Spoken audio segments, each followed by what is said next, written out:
music business, 1996 found Metallica ready to set speed aside, cut their hair, and blast the Billboard charts with a mellower dose of metal called Load. Soon after, they ushered in Metalpalooza and a world tour, then took aim at Reload, an album comprised of unfinished material from Load. And once again, they scored another bullseye on the Billboard charts. We have a desire to keep pushing the boundaries, and the only thing that will limit us will be our own imaginations. Over 9 million albums later, Ultrasound takes you inside the studio during the prolific sessions that introduced fans to the new Metallica, Locked and Loaded.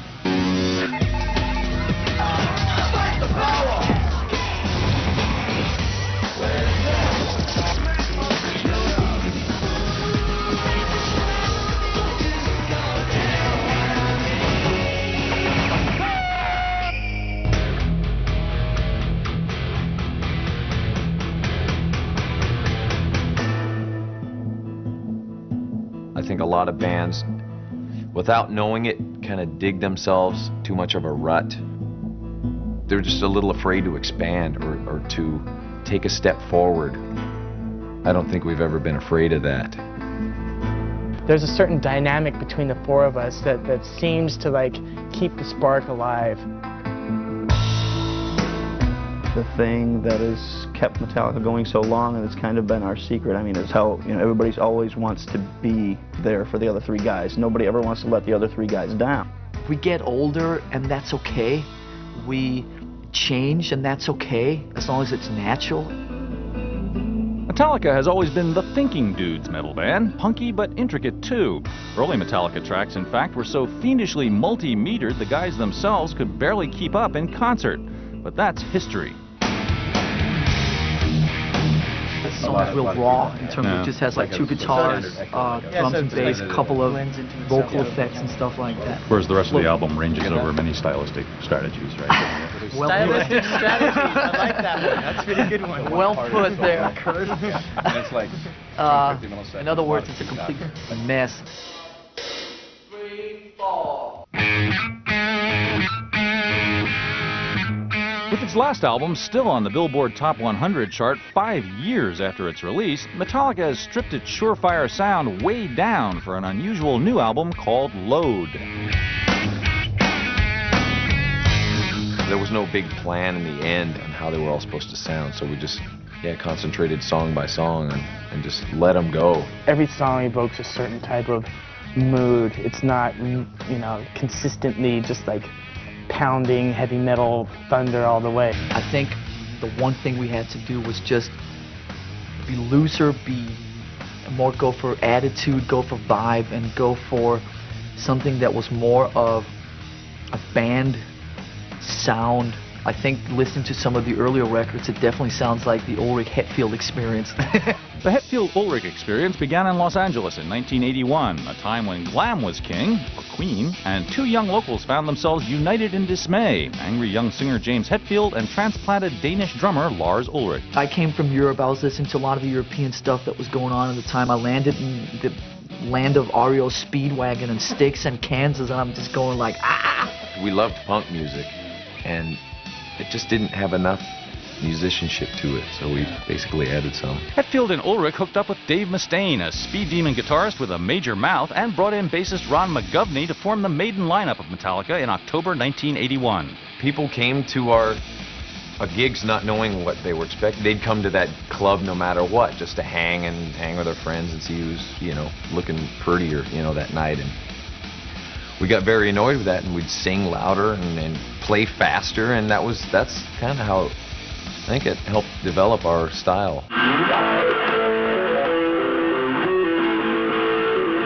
So Metallica was working, but something was lacking in the band's lineup, and while watching another group at the famous Whiskey one night, they discovered what it was: bassist Cliff Burton. So we saw this big mop going, and we had this wah going, and fingers and hair were flying, and we just thought that was so cool and so unique, and we had to have the guy. He really had been studying music at a college up in San Francisco and stuff, and really started introducing James and me to things like harmonies and melodies and stuff like that. My name is Donna Davis, and I'm here with Metallica, the hot new heavy metal band from LA. And let's have them start with their name and what they do in the band. And let's start with you. James Hetfield, rhythm guitar and vocals. Lars Ulrich, drums and drums. Dave Mustaine, lead guitar. Cliff Burton, bass guitar.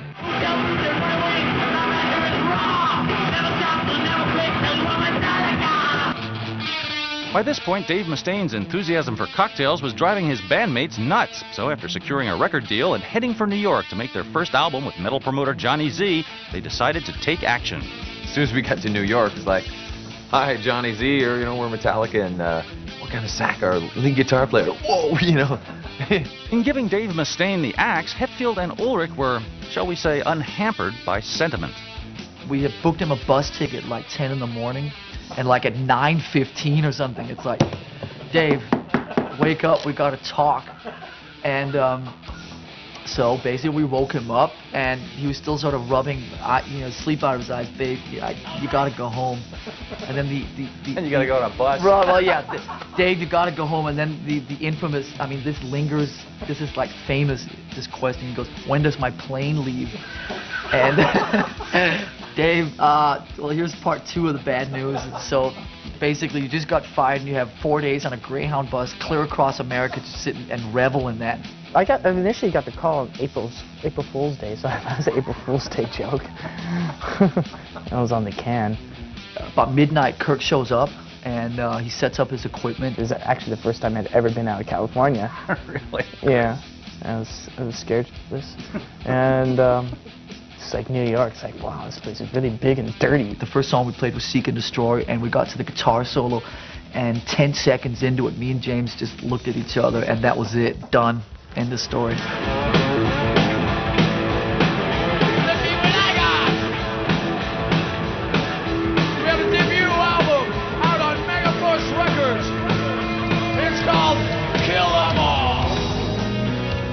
There was always, in harder rock, a kind of a thing about you could never stray. We've always strayed and all over the place.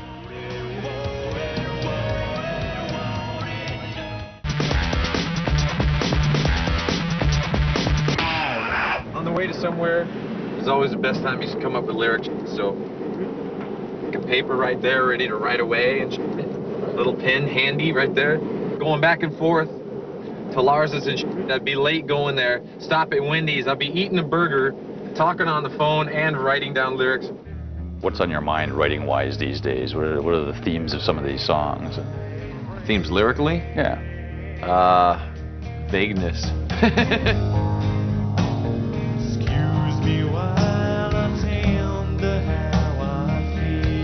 I don't want to really give any preconceptions, but it's more deep, personal stuff. I had to kind of go visit some kind of messed up places within where I thought, well, I'm all better now. I don't have to write that kind of crap anymore. But once you're messed up, you're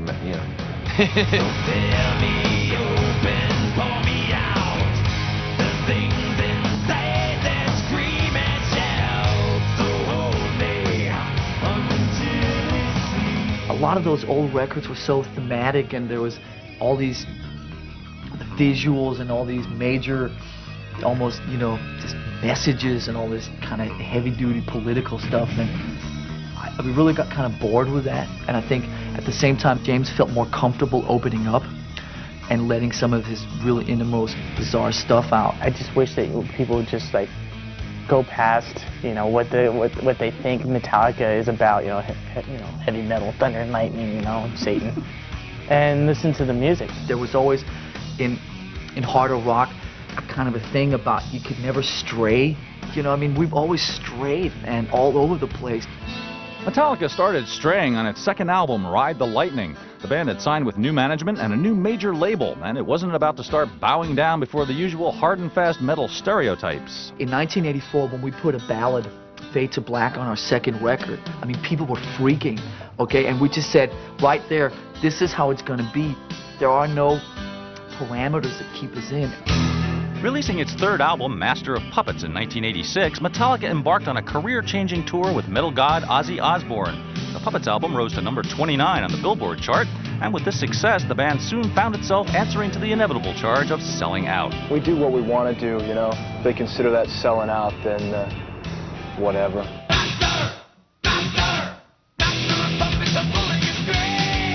Metallica's success was unique in that rock radio gave the group zip in the way of airplay. Radio didn't want us, and it was, I mean, we kept, you know, sending them tapes. As for the hot new promotional medium of music video, well, Metallica dismissed it as lame. Oh, you had like these guys playing, and then they have all these girls in bikinis, you know, prancing all around. That became like a rock standard for a while, and we didn't want anything to do with that. Metallica was also fighting the popular image of metal itself, of a dark cult genre devoted to death and Satanism, music for losers. You say one more thing about Metallica, I'm gonna slam you in the nads. Yeah. Go on with your bad self, Beavis. A ton of bad luck struck Metallica itself on September 27, 1986. While touring Europe, the band's bus skidded off an icy road, and bassist Cliff Burton was killed.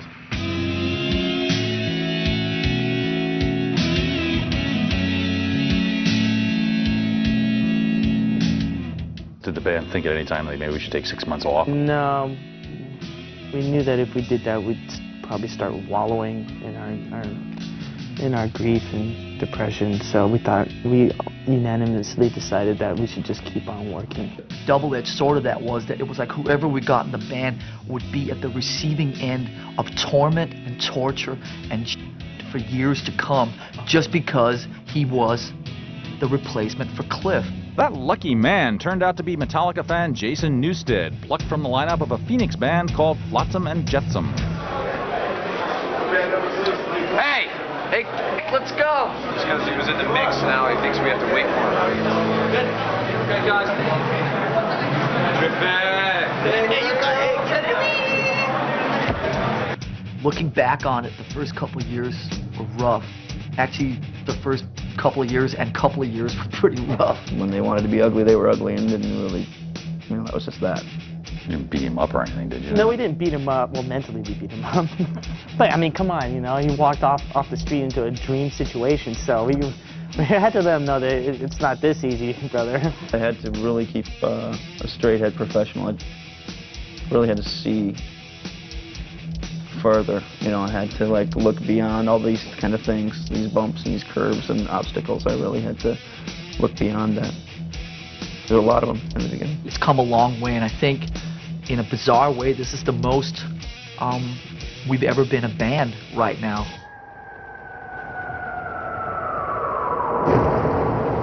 What is democracy? It's got something to do with young men killing each other, I believe. In 1988, Metallica released a new album, and Justice for All, mounted a worldwide tour, and finally came up with a video concept they liked. The story of a young man who goes off to war and comes back a vegetable.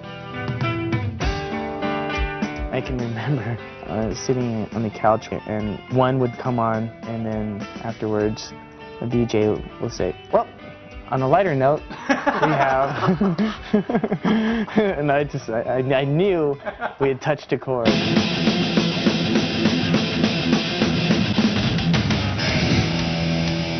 And Justice for All was nominated for a Grammy Award, although it famously lost out to Jethro Tull of all acts. But the critical tide was turning, as even New York Times writers began hailing Metallica's complex arrangements and pointed lyrics. Hey, look. We're in Rolling Stone, isn't that exciting? See? We made it into Rolling Stone. We've peaked. Can only go down from here. I knew we had a really good record, and I knew that it was going to do well. I would never in a zillion years think that 5 years later it's still hovering in the top 100.